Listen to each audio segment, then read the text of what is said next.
నిజంగా ఎక్కడైనా కూడా ప్రతిపక్షం అనేది ఉంటుంది. అది వెస్ట్ బెంగాల్ అయినా తీసుకోవచ్చు, తమిళనాడు అయినా తీసుకోవచ్చు, ఒరిస్సా అయినా తీసుకోవచ్చు. ఎక్కడైనా కూడా ప్రతిపక్షాలు ఉంటాయి, కానీ ప్రతిపక్షాలు రాష్ట్ర పరువును కాపాడే విషయంలో అన్ని పక్షాలు కలుస్తాయి. కలిసి ఢిల్లీ లాంటి పార్లమెంట్లో మాట్లాడేటప్పుడు, ఢిల్లీ లాంటి పార్లమెంట్లో మన రాష్ట్రం గురించి చెప్పేటప్పుడు గొప్పగా మన రాష్ట్ర ప్రతిష్టను పెంచాలి అని ఆరాటపడతారు. కానీ మన కర్మ ఏమిటి అనంటే, మనకి ఇక్కడ ఒక దౌర్భాగ్య ప్రతిపక్షం, ఒక దౌర్భాగ్య ఎల్లో మీడియా, ఒక దౌర్భాగ్య దత్తపుత్రులు. ఇవి మన రాష్ట్రం చేసుకున్న కర్మలు. కాబట్టి ఈరోజు మన రాష్ట్ర పరువును కూడా ఈరోజు తాకట్టు పెడతా ఉన్న పరిస్థితులు కూడా కనిపిస్తూ ఉన్నాయి. కానీ ఇన్ని సమస్యలు, ఇన్ని కష్టాలు ఇవేవిన్నా కూడా మీ అందరికీ కూడా నేను ఒకటే తెలియజేస్తా ఉన్నా, ఇవేవి కూడా నన్ను కదిలించలేవు, ఇవేవి కూడా నన్ను బెదిరించలేవు. మీ అందరికీ కూడా ఒకటే చెప్తా ఉన్నా, భరోసా ఇస్తూ, దేవుడి దయతో, మీ అందరి చల్లని దీవెనలతో జగన్ అనే నేను ఈ స్థానంలోకి వచ్చాను. దేవుడి దయ, మీ అందరి చల్లని దీవెనలు ఉన్నంత వరకు వాళ్ళు నా వెంట్రిక కూడా పీకలేరు అని చెప్పి కూడా ఈ సందర్భంగా తెలియజేస్తా ఉన్నాను. అందరికీ నా హృదయపూర్వక నమస్కారాలు. పెరిగిన విద్యుత్ ఛార్జీల మీద, ఇప్పుడు మన రాష్ట్రంలో నెలకొన్న విద్యుత్ సంక్షోభం మీద ఒకసారి పరిశీలనగా చూస్తే, వైసీపీ నాయకత్వం అధికారంలోకి రాకముందు ఇచ్చిన హామీలు ఏంటంటే 200 యూనిట్లు ఉచితంగా ఇస్తాం. అది కూడా ఎలాగంటే 2 లైట్లు వేసుకోవచ్చు, రోజంతా ఫ్యాన్ వేసుకోవచ్చు, సెల్ ఫోన్లు ఛార్జ్ చేసుకోవచ్చు, 16 గంటల పాటు టీవీ చూడొచ్చు. ఇవన్నీ వాడినా కానీ 150 యూనిట్లకు మించి ఖర్చు అవుతుంది. అందుకని అదనంగా ఇంకో 50 యూనిట్లు కూడా మేము అధికారంలోకి రాగానే ఇస్తామని వైసీపీ నాయకత్వం ప్రామిస్ చేసిన తర్వాత, ఈరోజు అధికారంలోకి వచ్చి అదే అల్పాదాయ వర్గాలకి వారి వాడకం పైన 57% రేట్లు పెంచారు. దీన్ని ఒకసారి చూస్తే వైసీపీ మాటలకు అర్థాలు వేరులేనే దాన్ని ఇంకోసారి ప్రూవ్ అవుతా ఉంది. కుడి చేత్తో ఇచ్చి ఎడం చేత్తో లాగేసుకుంటా ఉన్నారు. చాలా ప్రస్ఫుటంగా ఈ విషయంలో కూడా స్పష్టమవుతా ఉంది. అసలు ఆంధ్రప్రదేశ్ విద్యుత్ ఉత్పత్తి గురించి మనం ఒకసారి ఆలోచిస్తే, రాష్ట్ర విభజన సమయానికే ఆంధ్రప్రదేశ్ విద్యుత్ ఉత్పత్తి సర్ప్లస్లో ఉండేది, మిగులు విద్యుత్ ఉండేది. 2014-2019కి అప్పటి ప్రభుత్వం విద్యుత్ పంపిణీ సర్ప్లస్లో ఉండటం వల్ల ప్రజలకి ఇబ్బంది కలిగించే పరిస్థితులు చాలా తక్కువగా ఉన్నాయి. నా దృష్టికి విద్యుత్ భారం మీద 1-2 సందర్భాలు వచ్చినప్పుడు నేను అప్పటి ప్రభుత్వం దృష్టికి తీసుకెళ్ళడం, దాన్ని ఉపసంహరించుకోవడం కూడా జరిగింది. ఉదాహరణకి దేశవ్యాప్తంగా మొక్కలు సరఫరా చేసే కడియం రైతులు మా పైన కొంచెం అదనపు భారం మోపే పరిస్థితి వచ్చింది, మీరు అడ్రస్ చేయాలని వెంటనే అడ్రస్ చేయగానే అది ఉపసంహరించుకుంది అప్పుడు ప్రభుత్వం కూడా.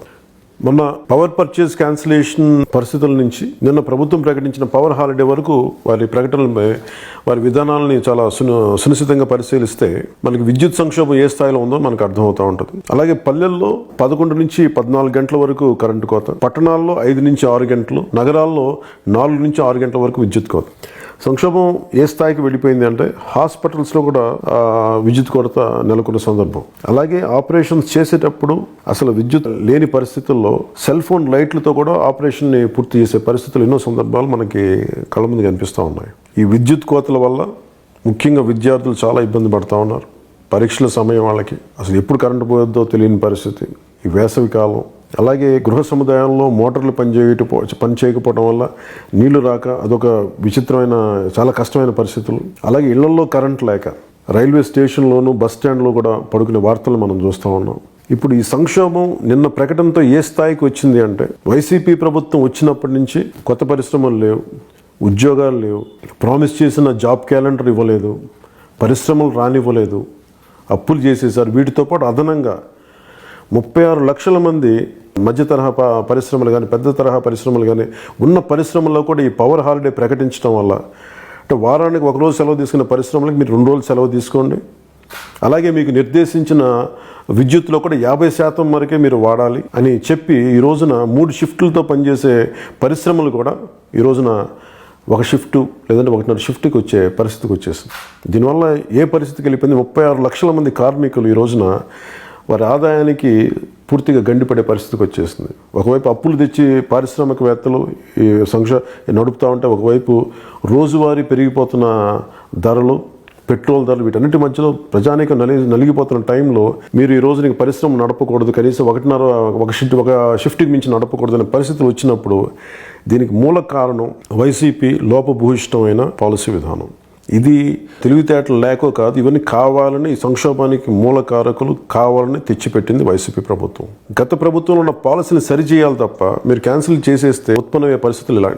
ఒక చిన్న తార్కాణం ఇది. గత ప్రభుత్వం 25 సంవత్సరాలకి ఈ గ్రీన్ ఎనర్జీ కంపెనీస్తో పెట్టుకున్న ఒప్పందం ఏంటంటే ₹4.80 మేము వాళ్ళు యూనిట్ ఇస్తామని చెప్పే పరిస్థితికి 25 సంవత్సరాల్లో అగ్రిమెంట్ తీసుకుంటే, వైసీపీ ప్రభుత్వంలోకి వచ్చాక చెప్పింది ఏంటంటే మీరు గత ప్రభుత్వం ₹4.80 చాలా అత్యధికంగా ప్రజా ధనాన్ని దుర్వినియోగం చేస్తాం, మేము ₹2 చేస్తామని చెప్పి పవర్ పర్చేస్ అగ్రిమెంట్స్ని క్యాన్సిల్ చేసి ప్రపంచవ్యాప్తం ఆ చేయడం వల్ల ఆంధ్రప్రదేశ్కి వచ్చిన మామూలు చెడ్డ పేరు కాదు, పెట్టుబడులు ఆగిపోయినాయి. జపనీస్ అంబాసిడర్ తిట్టిన వైనం మనకు తెలుసు. మీరు వచ్చి ₹2 మేము యూనిట్ని తీసుకొస్తామని చెప్పి యూనిట్ని ₹20 పెట్టి కొంటా ఉన్నారు. అది కూడా ఏంటంటే 450 కోట్లు ఇంకా పెండింగ్ బిల్స్ ఉన్నాయి. వీటన్నిటి దృష్ట్యా వీళ్ళు ఏం చేస్తున్నారు, వీళ్ళు ఒకవైపు అప్పులు చేసేస్తూ ఉత్పత్తి మనకి ఆదాయ వనరులు పెంచకపోగా అప్పులు ఒకవైపు చేసేస్తూ ఇలాగ ఈ సంక్షోభం నెట్టింది కేవలం వీళ్ళ కాంట్రాక్ట్లు వీళ్ళకి రాలేదనో, మేము ఏదంటే బాధపడతారేం కారణాలు ఏదైనా కావచ్చు, కానీ ఈ సంక్షోభానికి కారణం వైసీపీ ప్రభుత్వ లోపభూయిష్టమైన విధానం. దీనిని జనసేన నాయకులు, జన సైనికులు, వీర మహిళలు ప్రతి ఒక్కరు కూడా ప్రజలందరికీ తెలియజేయాల్సిన అవసరం ఉంది. జనసేన తరపు నుంచి అసలు మేము ఈ లెటర్ని రిలీజ్ చేస్తూ ఉన్నాం. దీన్ని ప్రతి జన సైనికు నాయకులు, వీర మహిళలు ప్రతి ఒక్కరు కూడా దీనిని ప్రజల దృష్టికి తీసుకెళ్ళి ప్రజలను వీళ్ళు ఎలా మోసం చేస్తున్నారో మనం తెలియజెప్పాల్సిన అవసరం ఉంది. ఆ విధంగా మనం ప్రజలకు అండగా నిలబడాలని మనస్ఫూర్తిగా కోరుకుంటున్నాం. జనసేన పార్టీ మొదలుపెట్టినప్పటి నుంచి ఇప్పటిదాకా నాకు వ్యక్తిగత ఎజెండా లేదు. నాకు ప్రజలు బాగుండాలి, ప్రజలు పల్లకెక్కాలని కోరుకునేవాడిని. రైట్ ఫ్రమ్ భవన నిర్మాణ కార్మికుల దగ్గర మొదలుకొని ఈరోజు కౌలు రైతుల వరకు ఉద్యోగస్తులు రోడ్ల మీదకి వచ్చిన, మీరు నిరుద్యోగ భృతి ఇవ్వకపోయినా, ఉపాధి జాబ్ క్యాలెండర్ ప్రకటించడం, ఇవన్నీ మీరు చేయని విధానాల మీద నేను మాట్లాడుతున్నాను. అలాంటి మమ్మల్ని మీరు రాక్షసులు, దుర్మార్గులను పిచ్చిగా మాట్లాడితే నాకు మీ అందరికంటే కూడా చాలా బలంగా మాట్లాడగలను. వైసీపీ అగ్రనాయకత్వం తెలుసుకోవాల్సింది ఏంటంటే నేను విధానాల గురించే మాట్లాడుతున్నా, పాలసీల గురించే మాట్లాడుతున్నా. మీరు వ్యక్తిగత దోషులకి ఇలా దిగితే, మీకు అలాంటిదే కావాలంటే ఖచ్చితంగా నాకు సరైన ఏ సమయంలో ఎంత ఇవ్వాలో నాకు బాగా తెలిసిన వాడిని మీరు ఆలోచించుకొని మాట్లాడండి. మీ నోటికి ఇష్టం వచ్చినట్టు ఇట్లా మాట్లాడితే మాకు సహనం ఉంటుంది. ఆ సహనాన్ని దయచేసి మీరు పరీక్షించకండి.